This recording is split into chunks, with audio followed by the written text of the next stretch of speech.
Hey, what's up everybody? Welcome to the Average Joe Dividends YouTube channel. In this video, I'm going to go over all of the dividends that I received for the month of November in 2025.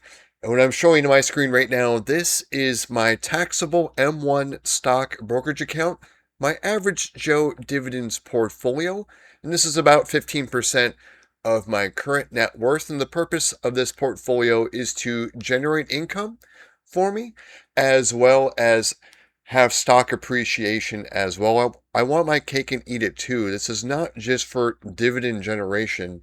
So we can see I have this showing the 1 month performance of the portfolio. And we can see we started out really high right here at the end of October at $321,000. We went as low as right about $306,000, but we've had a recovery almost back to where we were over the last month. But we'll look at the 1 year, and you can see we are up by quite a bit from a year ago when we were at about 278,000, then up to 320,000. Of course, where the market goes, we can't control that. The only thing we can control is how much that we invest into our portfolios. So go back to that 1 month view. We can see, yeah, we're down about $1,800 in portfolio value. But I'm going to show you, though, the dividends and how I'm different from the other YouTubers out there. A lot of them, they will just read off of a spreadsheet. You really can't tell the actual dividends that they're receiving. And I'd like to show you guys the actual proof. So we're going into my activity log. And we're going to filter down the activity type by dividends only. We're going to read these off one by one so you can see all of my November payers.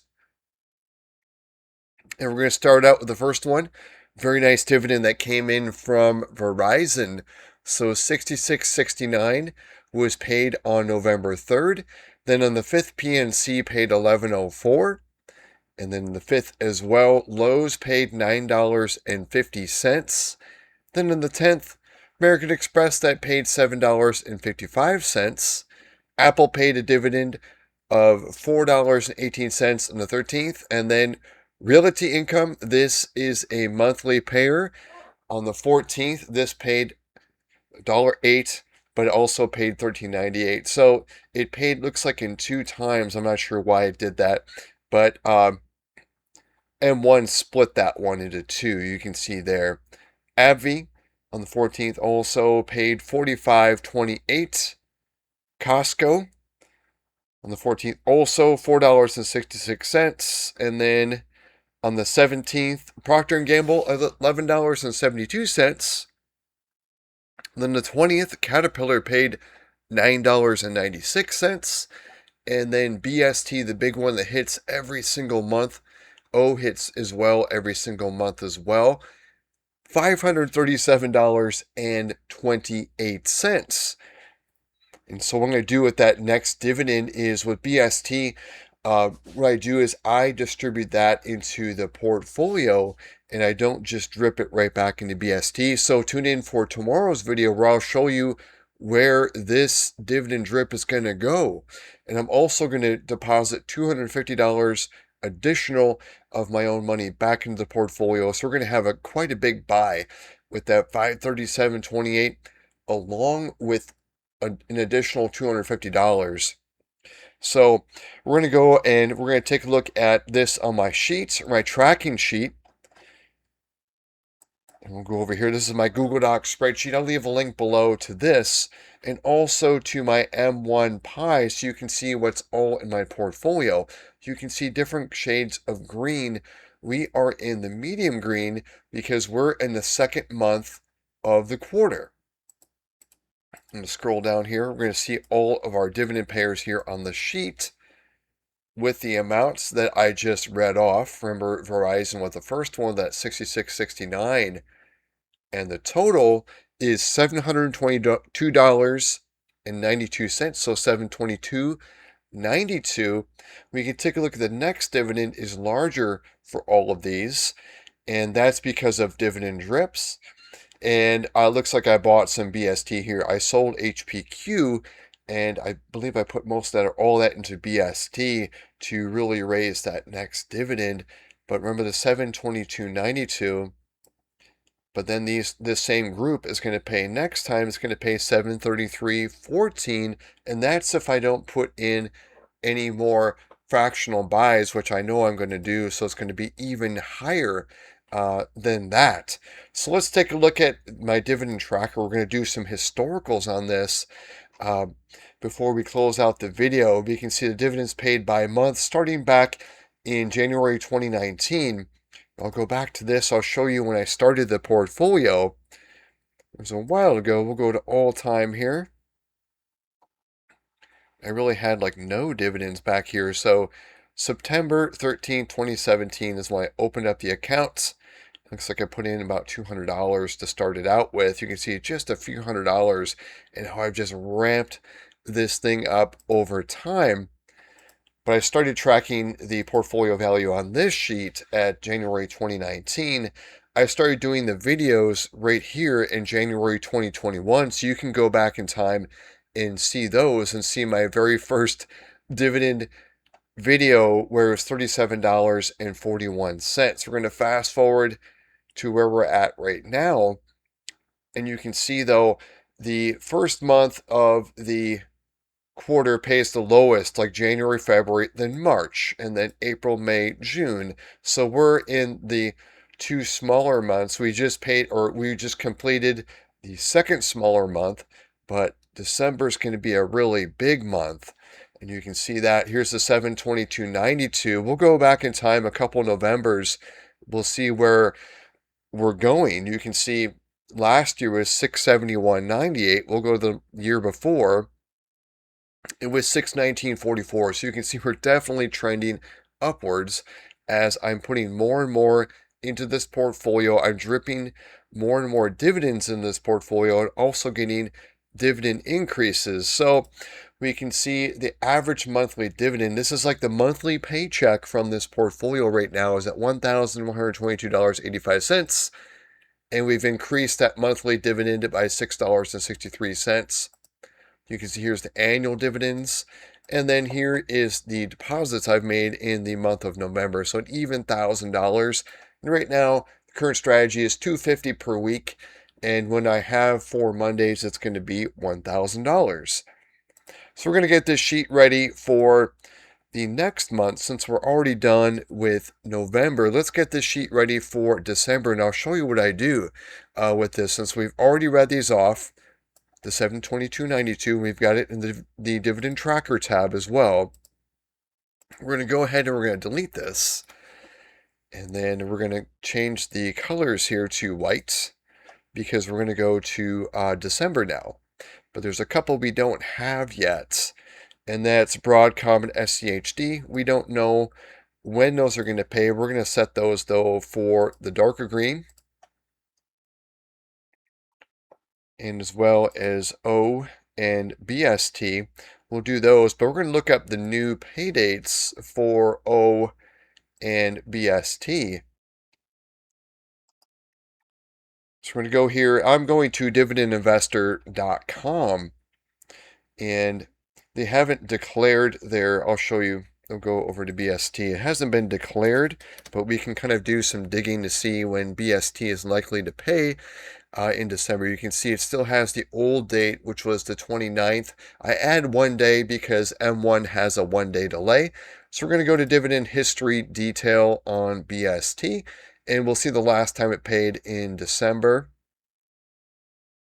So last time it paid was in December 23rd, 2024. So let's see what day that was.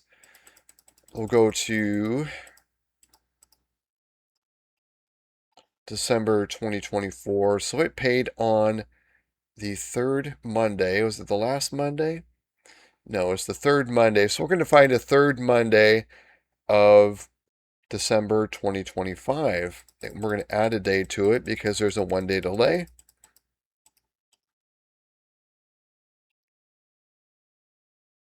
So likely it's going to be on December 23rd. So we'll change that to 12/23 here for BST. And then O, I think they've already declared their dividend here. Oop, go up here. I'm not sure what it. There we go. Scroll. O. We'll put O in there for Realty Income. And I'm pretty sure they already declared their next dividend. Yep. So we're going to add a day. Like I said, M1 has a 1-day delay. So 12/16 for O. And we'll do some guessing on the other two. So we changed those. We have most of our December pairs. So SCHD is a wild card. We'll try to look that one up real quick, and we'll see if we can kind of guess that from last year. It's not guaranteed I'm going to have the right dates, but I'll kind of show you sometimes when I want to look these up, how I kind of guess at these a little bit. So last year it paid December 16, 2024. We'll take a look. So December 16th, 2024. This looks like it paid right about there that Monday. So it'll pay on the Tuesday. So we'll see here, 16th-ish.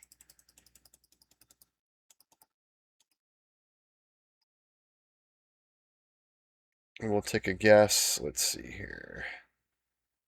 It's probably on the 16th is probably when it's going to pay for SCHD. So we'll guess 12/16 for SCHD. Hopefully we see an all-time high dividend for that. And then Broadcom, a lot of times it pays in the last day of December. We'll see. It's going to be like 12/30, 12/31. We'll do a little bit of digging on dividend history for Broadcom. Yeah, so we'll put that 12/31. So we can always change it, but we're going to put 12/31. It may be a little bit earlier, but we'll put that 12/31/25. We know it's going to pay at the end of December. So we're going to have all of our December payers in here, all in the dark green. You can see why December is one of those big paying times, is because most of my companies are paying in December, especially SCHD is in there. And that's really one of the main reasons why it's so much larger on the end of the quarter. You can see the trend is March, June, September, and December. We'll see if we get close to 2,000. We can do a guesstimate real quick. We'll just select the next dividend, which is not guaranteed. Some of these I may have bought after the ex-dividend date, and I'm probably not done buying, but right now it's at 1914. And the other thing we don't know is what the dividend is going to be for SCHD. That's a wild card, because every single quarter we don't know until it's announced. So I'm going to put the dark greens for the December payers right there. So these are going to be all the December pairs. So it's going to start on the 2nd. On the 2nd, it's going to be a nice day. There's going to be all these dividends coming in from Kroger, Pinnacle West, Aflac, and Black Hills. And then it's just going to continue on the 3rd. So it's just going to be like an advent calendar in December. And some days there's going to be a whole bunch coming in. Like in the 16th, looks like it's going to be a huge day.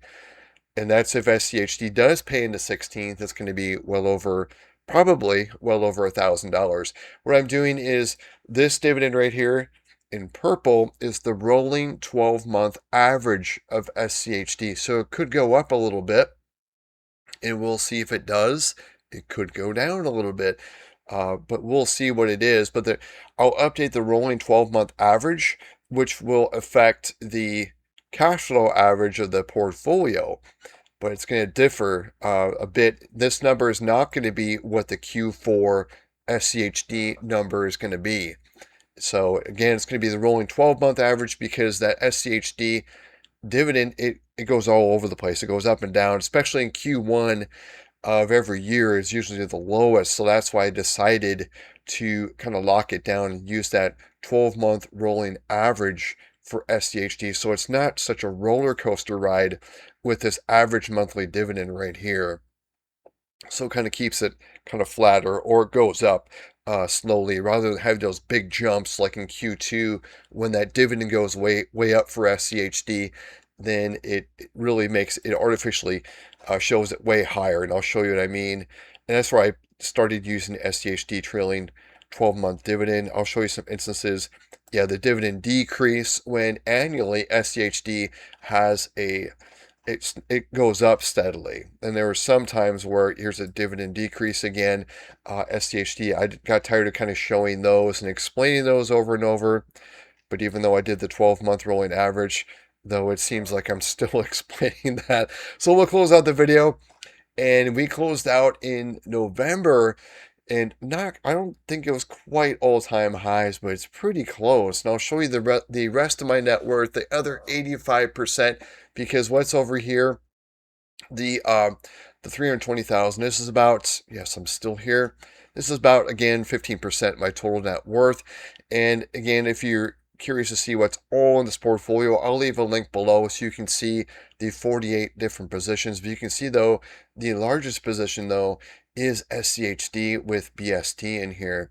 What I'm trying to do, though, is I'm trying to spread those dividends from those two heavy hitters of SCHD and BST into the rest of the portfolio so it can start doing some of the lifting with this as well. But back to my total net worth statement, you can see here over at Vanguard, I've got an IRA and the remnants of a taxable brokerage account right about 338K. Here's my current employer 401k, and this is starting from March of 2020, really the start of the pandemic, and that is all in the S&P 500, and the value is at 126K. And then here at M1, I have another account, which is my IRA, and this account's bigger than my taxable brokerage. It's at 801K, and this is my prior employment from 1996, June 1996, when I kind of started my career in IT. And this is from, like I said, June 1996 to about April of 2019. And that's in right about here, this amount, that 801k. And this is my dividend portfolio that we just went into at length and showing you the dividends that it's producing. And then here's the cash that I have over there. And part of the $250 deposit that's going to happen tomorrow morning, it's going to come from here. So this is going to be $250 less on Monday morning. And then over at Synchrony, it used to be all just in the savings account. But here's what I do have in the savings account, getting 3.65% interest. And once they started lowering it, it was at 4%. And they started lowering it because there was a cut in, the Fed cut interest rates. So I opened up a CD at 4.25% that matures December 24th, 2026. You can see I opened it with an even 50,000, but the 348.97, that's 2 months of interest so far accrued. Then I opened another one at 4.1%. This is a shorter term. I think this was a 15-month. I think this was a 9-month. And this one's had 1 month of interest, so it's at 51.27. So that 51.27 obviously is the 1 month of interest hitting there. Here's my Capital One savings account. I like to keep this like capped at $10,000. Then the excess will be pushed over here. Here's the value of my home, which is paid off. And then here are my liabilities. This will change, of course, as I'm buying, Christmas gifts and shopping or whatever. But right now, I just paid those off. So it's $0, no debts. But of course, I'm always, every couple of days, I'm spending money, either on groceries or gas or whatever. So there'll be money going onto that. But here's my total net worth to close out the month of November. Back to a multimillionaire status at $2,019,000. And then here's just some math, like using a dynamic 4% rule. if I were retired and had access to all of my accounts, to my IRA, 401k, then in theory, I could theoretically withdraw this safely based upon what it is at currently. Could withdraw safely about $5,600. And the reason I say it's dynamic is if the market drops, well, this is going to drop as well, these withdrawal rates. And it could, who knows, if the stock market drops by 50%, most of my net worth is in that. And of course, this does not count my home value because I can't withdraw little increments of my home. Um, there's a way you could take out a HELOC or something like that, or leverage the house. But I'm not going to do that. I paid off my house to keep my expenses really low. So here is the breakdown. If you're curious, stocks, you can see almost 80% of my net worth right now is in the stock market. So if the stock market takes a dive, well, so does my net worth. Home equity, that's so almost 16% in my home. And then here's the rest cash. So as I approach retirement, I do want to have a pretty hefty cash cushion, which is right now, that's what it's at right now. And that helps me sleep well at night, having that cushion. Here's the breakdown in pre-tax, after tax. And the pre-tax, this means my 401k IRAs. And this is, cash in after-tax brokerage account, which is right here.